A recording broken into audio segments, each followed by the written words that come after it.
One of the most feared men in Texas is at this hour preparing to die. By the evening of November 16th, 1998, Kenneth Allen McDuff had less than a day left to live. The state of Texas was preparing to carry out the sentence that had been decades in the making. Inside the Ellis unit, McDuff wasn't convinced. He was certain the courts wouldn't go through with it. The system would bend. Again. That same night, two familiar figures stepped onto the block. ATF agent Charles Meyer and Austin detective J.W. Thompson. They weren't there to grill him, they were there to talk. One last time. At first, McDuff played it cool. "I don't know why you're here. I got nothing to say to you," he shrugged. But it didn't last. Soon, he was talking nonstop.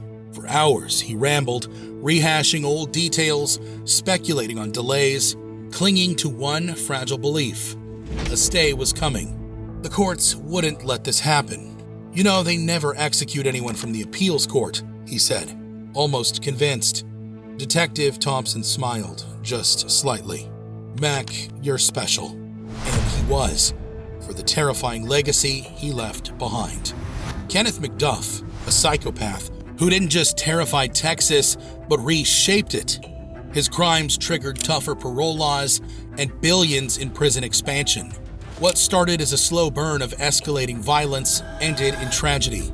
3 teenagers, Edna Louise Sullivan, Robert Brand, and Mark Dunham, were taken from a parked car. The events that followed would forever mark McDuff as the broomstick killer that landed him on death row. But when some years later the Supreme Court struck down the death penalty nationwide, his sentence was reduced to life. And then came the unthinkable. Due to overcrowding, McDuff was paroled. A trail of devastation across Texas followed, with McDuff eventually linked to at least 9 murders. A massive manhunt involving the FBI, U.S. Marshals, and Texas Rangers finally ended it. It's a relief that this man is not out there doing what he's suspected of doing. McDuff was captured and sent back to death row, making him the only American ever to return to death row after being freed from a prior death sentence. And now, there he was, in Huntsville, Texas. As the night wore on, his bravado faded. His voice dropped, and almost to himself, McDuff muttered, "God damn, they're gonna end me tomorrow." One of the officers gently suggested he start preparing to meet his maker. But McDuff shook his head, saying he didn't believe in God.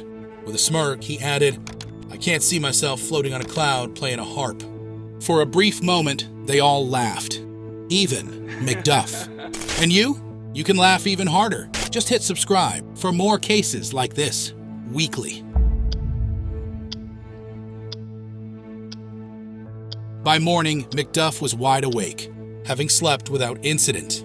At 8:30 a.m., he was quietly moved. A short 20-minute ride from death row at Ellis to a holding cell inside the Walls Unit, Texas's oldest prison and home to its execution chamber. Officials described him as calm, almost eerily so. No outbursts, no panic. He followed every instruction without resistance, as if, at last, he understood. This time, the clock wouldn't stop. As McDuff settled into his final cell, Texas Governor George W. Bush made his position clear. With no clemency recommendation from the parole board, he had no grounds to intervene. "I support the death penalty because I believe it saves lives." But McDuff's attorneys weren't finished. They launched one last desperate move, a final appeal to the U.S. Supreme Court. Every prior appeal in state and federal courts had failed. Now, the Supreme Court was the last door left to knock on. The lawyers argued that more time was needed, that additional testing on hair samples, allegedly tying McDuff to one of the cases, was still incomplete. A last-minute curveball that could change everything. Dinner time came early. 2 16-ounce T-bone steaks, 5 fried eggs over easy, a heap of fries with ketchup, a vegetable medley, coconut pie for dessert, and a large Coca-Cola. At least, that was the request. But this was death row, not a diner. T-bones? Off the table. Coconut pie? Not today. He got Salisbury steak and peach pie. Not what he wanted, just what was on offer. By mid-afternoon, members of the Texas Board of Criminal Justice arrived for a final check on the prisoner. Board Chairman Alan Polonsky spent about 15 minutes with McDuff inside his death watch cell. Polonsky later described him as very calm, very tranquil, noting how he lounged on his bunk, hands clasped behind his head, looking completely at ease. At one point, McDuff offered a strange, almost detached reflection. "Sometimes people do things that they don't have any control over," he remarked. Polonsky, who had once called McDuff the worst of the worst among criminals, walked away struck by just how nonchalant the condemned man remained. Even in his final hours, he showed no fear, no remorse.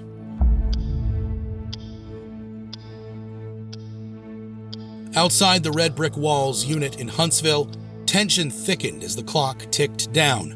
A crowd of reporters packed the press area, cameras perched on a jungle of tripods. Family members of McDuff's victims arrived, some traveling long distances to be there, believing that at last, justice would be served. A few were scheduled to witness the execution firsthand. Others simply wanted to be there, present for the moment they had waited for years. "I see no benefit in watching Kenneth McDuff take his last breath," said the sister of one of his victims. "What matters is that he never again has the chance to harm another soul." Beyond them, a mixed crowd gathered.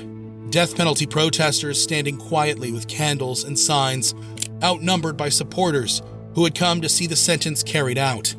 Even national anti-death penalty groups had acknowledged that McDuff's execution drew little public defense.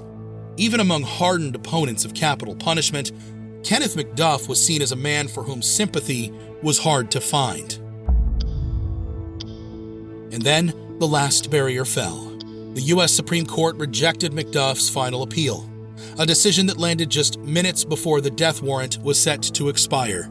There was nothing left standing between Kenneth McDuff and the execution chamber. The news swept like a pulse through the crowd outside, a mix of relief and grim satisfaction among victims' families, law enforcement, and onlookers. For many, it marked the long-awaited end of a brutal chapter.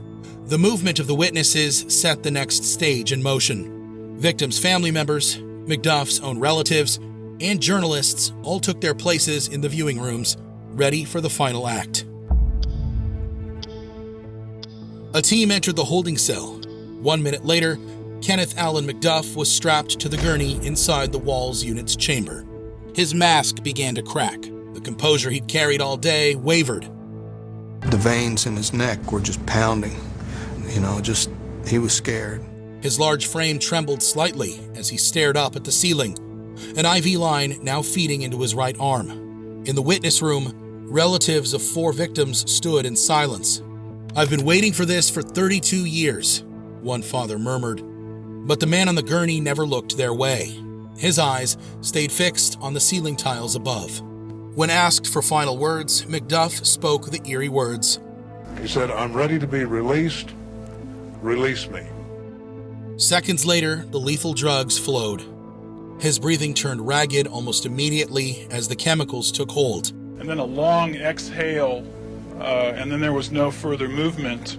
At 6:26 p.m., 30 years after his first victims were taken, Kenneth Allen McDuff was pronounced dead. The process lasted just 5 minutes. McDuff was 52 years old, and by that moment, already the 17th inmate executed in Texas in 1998. How much blame falls on those who opened the prison gates? Let me know in the comments, and drop a like if you appreciate this video, and subscribe to help me grow. Your support keeps this going. See you in the next one.